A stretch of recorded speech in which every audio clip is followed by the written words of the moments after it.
Hello friends, previous lecture में हम लोग Berzelius hypothesis and Avogadro's hypothesis के बारे में डिस्कस कर चुके हैं। आज हम लोग एप्लीकेशन ऑफ एवोगाड्रोस हाइपोथेसिस के बारे में डिस्कस करेंगे। तो चलिए without wasting time I come on the topic application of Avogadro's hypothesis. आज हम देखेंगे कि एवोगाड्रोस हाइपोथेसिस का यूज करके हम किस तरह से वेपर डेंसिटी और मोलर मास के बीच में रिलेशन फाइंड आउट कर सकते हैं। ठीक है, उसी प्रकार एवोगाड्रोस हाइपोथेसिस का यूज करके हम किस तरह से मोलर मास और वॉल्यूम ऑफ ए गैस के बीच में रिलेशन फाइंड आउट करेंगे। तो चलिए देखते हैं relation between vapour density and molar mass of a gas on using Avogadro's hypothesis. ठीक है, चलिए सबसे पहले हम ये जाना है कि आखिर vapour density of a gas कहते किसे। Vapour density of a gas कहते किसे। Vapour density is defined as, vapour density is defined as it is the ratio of, ये क्या है, it is the ratio of the mass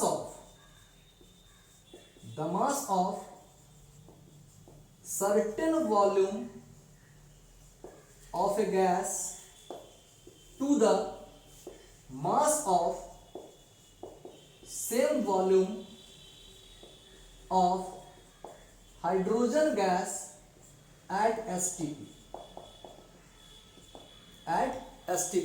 इन दोनों के ratio को हम क्या करते हैं, vapour density of a gas का नाम देते हैं। ठीक है, vapour density of a gas is defined as it is the ratio of mass of certain volume of a gas to the mass of same volume of H2 gas, that is called vapour density of a gas. इसे हम vapour density of the gas का नाम देते हैं। ठीक है, अब थोड़ा सा यहां ध्यान देना है, लिखा हुआ है the mass of certain volume और यहां लिखा है मास ऑफ सेम वॉल्यूम। इसका मतलब है कि इस गैस का जितना वॉल्यूम यहां लिया जाता है उतना ही वॉल्यूम हम हाइड्रोजन गैस का यूज करते हैं। ठीक है, यानी जितना वॉल्यूम इस गैस का यूज किया जाएगा उतना ही वॉल्यूम हम हाइड्रोजन गैस का यूज करेंगे। ठीक है, तो इन दोनों के रेशियो को हम क्या करते हैं, vapour density of a gas का नाम देते हैं। ठीक है ना। अब हम जानते हैं कि from the Avogadro's hypothesis, Avogadro's hypothesis से हम जानते हैं कि V directly proportional to N, यानी इसका मतलब क्या हो गया, equal volume of all the gases. Avogadro's hypothesis में हम लोग डिस्कस कर चुके हैं प्रीवियस लेक्चर में, है ना। And according to Avogadro's hypothesis we know very well that equal volume of all the gases contains, equal volume of all the gases contain same number of molecules. ठीक है, contain same number of molecules, है ना। यानी ये जो आपका relation है, ये रिलेशन क्या है, एवोगाड्रोस हाइपोथेसिस को इंडिकेट करता है। ठीक है, तो एवोगाड्रोस हाइपोथेसिस से हम जानते हैं equal volume of all the gases contains equal number of molecules. ठीक है, at the similar conditions of temperature and pressure, that is called Avogadro's hypothesis. अब सोचिए, तो at the similar conditions of temperature and pressure, that means temperature और pressure क्या होगा, यहाँ पर कांस्टेंट होगा। टेम्परेचर और प्रेशर कांस्टेंट होगा। ठीक है, तो जब टेम्परेचर और प्रेशर कांस्टेंट होगा तो हम जानते हैं V directly proportional to N होगा, यानी जितना वॉल्यूम होगा, है ना, equal volume of all the gases contain equal number of molecules, यानी उसमें उतना ही नंबर ऑफ मॉलिक्यूल्स मौजूद होगा। ठीक है, तो सोचिए कि जितना नंबर ऑफ वॉल्यूम यहाँ मौजूद है, जितना वॉल्यूम्स यहाँ मौजूद है उतना ही वॉल्यूम हाइड्रोजन का यहाँ मौजूद है ना। और इस वॉल्यूम में और इस वॉल्यूम ऑफ दिस गैस में जितना नंबर ऑफ मॉलिक्यूल मौजूद होगा उतना ही नंबर ऑफ मॉलिक्यूल्स हाइड्रोजन का ही मौजूद होगा। ठीक है, क्योंकि according to Avogadro's hypothesis we know very well that equal volume of all the gases contain equal number of molecules, है ना, इक्वल नंबर ऑफ मॉलिक्यूल्स, है ना। यानी जितना वॉल्यूम होगा उतना ही नंबर ऑफ मॉलिक्यूल्स भी मौजूद होगा। ठीक है, तो यहाँ पर जितना वॉल्यूम ऑफ दिस गैस मौजूद होगा उतना ही वॉल्यूम यहाँ मौजूद है हाइड्रोजन गैस का, है ना। तो इस वॉल्यूम में जितना नंबर ऑफ एटम्स, जितना नंबर ऑफ मॉलिक्यूल्स इस गैस का यहाँ मौजूद होगा उतना ही number of molecules of H2 भी मौजूद होगा।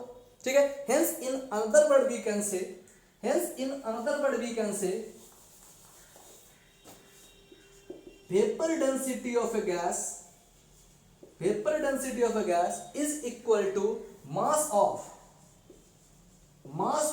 सर्टेन वॉल्यूम के प्लेस पर, है ना, सर्टेन वॉल्यूम के प्लेस पर हम क्या लिखते हैं, n मॉलिक्यूल्स ऑफ, हाँ लेट कर लेते हैं यहाँ पर कि इस certain volume of the gas में n molecules of the gas मौजूद है। ठीक है, तो जब यहाँ पर n molecules of the gas मौजूद होगा तो यहाँ पर भी n molecules of H2 gas मौजूद होगा, ठीक है, क्योंकि equal volume of all the gases containing equal number of molecules, है ना। तो जितना मॉलिक्यूल्स यहाँ मौजूद होगा इस वॉल्यूम पर, उतना ही मॉलिक्यूल्स इस वॉल्यूम पर यहाँ भी मौजूद होगा, ठीक है। Hence we can say vapor density of the gas is equal to mass of n molecule of a gas upon mass of n molecules of H2 gas, है ना, mass of H2 gas at the similar conditions of temperature and pressure।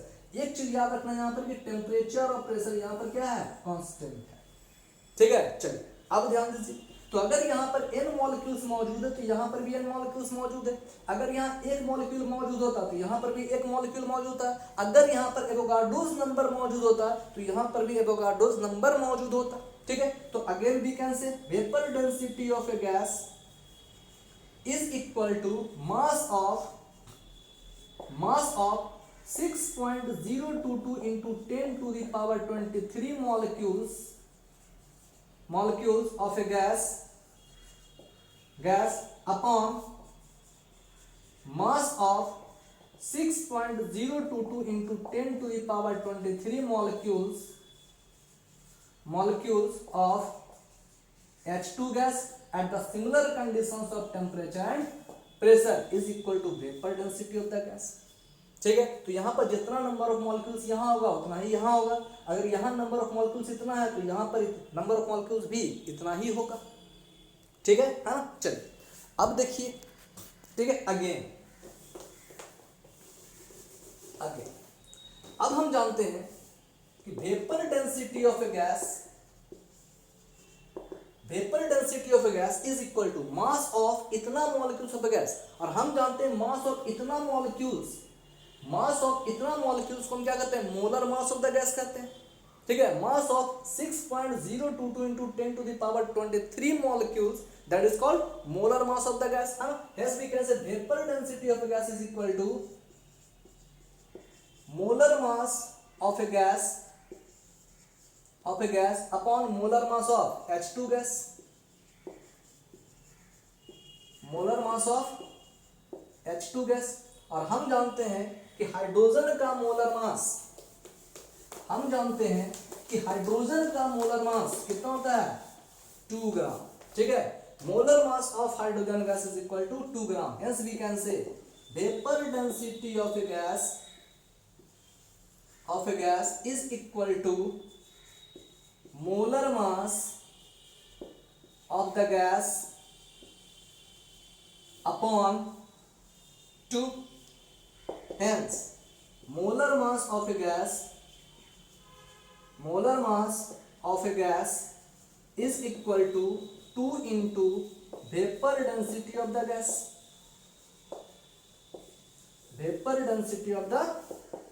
ठीक है। It is the required relationship between vapor density and molar mass of the gas, ठीक है, जो हम find out किससे कर रहे हैं, by the help of Avogadro's hypothesis, ठीक है। चलिए इसके नेक्स्ट एप्लीकेशन पर डिस्कस करते हैं, हाँ। Again on using Avogadro's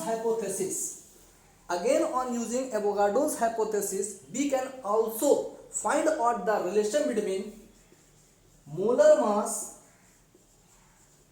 mass and volume of a gas. अब कह रहे हैं मोलर मास और वॉल्यूम ऑफ ए गैस के बीच के रिलेशन को भी हम एवोगाड्रोस हाइपोथेसिस के हेल्प से फाइंड आउट कर सकते हैं, ठीक है। चलिए देखते हैं कैसे। सबसे पहले हम जानते हैं कि vapour density of a gas, ठीक है। From the definition of vapour density of a gas अभी हमने डिस्कस किया था कि vapour density of a gas का मतलब क्या होता है, मास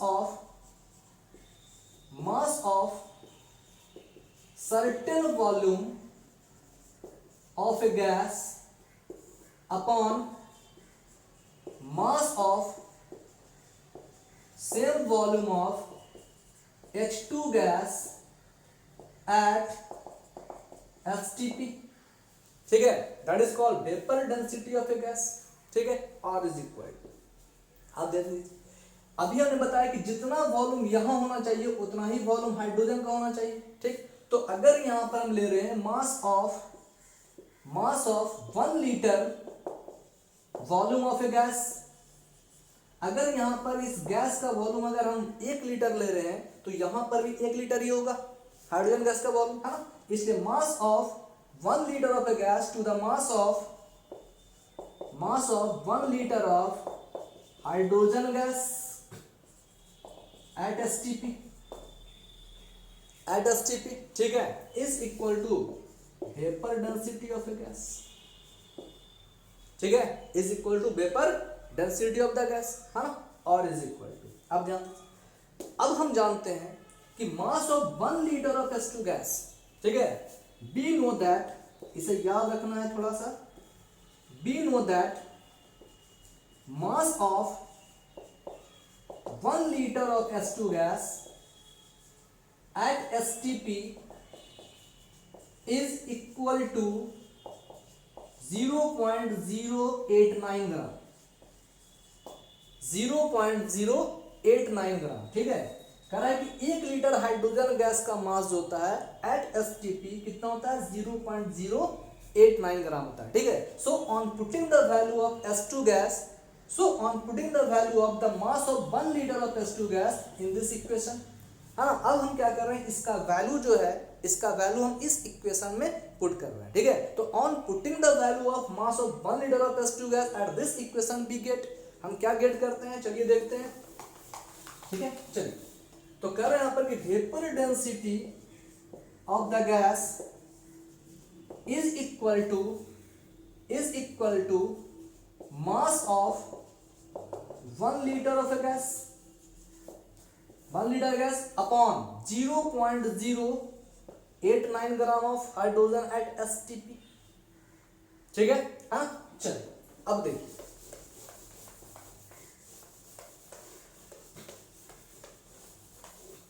अब हम जानते हैं, अभी हमने प्रूफ किया था vapour density of the gas, हम जानते हैं यहां पर कि molar mass is equal to 2 into vapour density, है ना, 2 into vapour density of the gas. इसलिए vapour density is equal to क्या होगा, vapour density molar mass of a gas upon 2 हो जाएगा, ठीक है। अभी हमने प्रूव किया था molar mass equal to 2 into vapour density, इसलिए vapour density of a gas equal to molar mass of the gas upon 2 हो जाएगा, ठीक है। तो देखिए यहाँ पर वेपर डेंसिटी के प्लेस पर हम क्या पुट कर रहे हैं, मोलर मास बाय 2, इससे क्या हो जाएगा, molar mass of a gas upon 2 is equal to क्या हो जाएगा, mass of 1 litre of a gas upon 0.089 gram, ठीक है। और हम क्या करते हैं, इसलिए again molar mass is equal to 2 into mass of 1 litre of a gas upon 0.089 का, ठीक है ना। चलिए अब देखिए, अब कह रहे हैं यहां पर कि जब 2/0.089 इसे जब डिवाइड किया जाएगा, है ना, इसे जब डिवाइड करेंगे 2/0.089, हाँ, तो अप्रॉक्स वैल्यू कितना आएगा, 22.4, ठीक है। इसलिए we can say molar mass is equal to 22.4 into mass of 1 litre of a gas,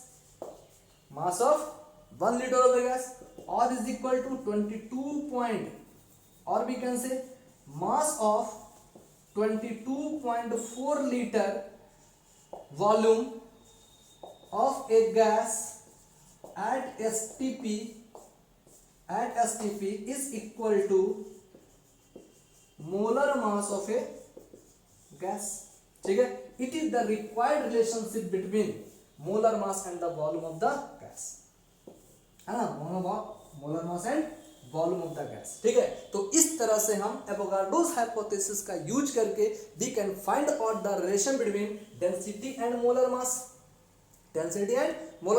as well as the molar mass and the volume of the gas. इन दोनों के बीच क्या रिलेशन होता है, इन सबको हम फाइंड आउट कर सकते हैं। ठीक है, नेक्स्ट एप्लीकेशन के लिए देखते रहिए easy chemistry, but like share और सब्सक्राइब जरूर करें। Thank you.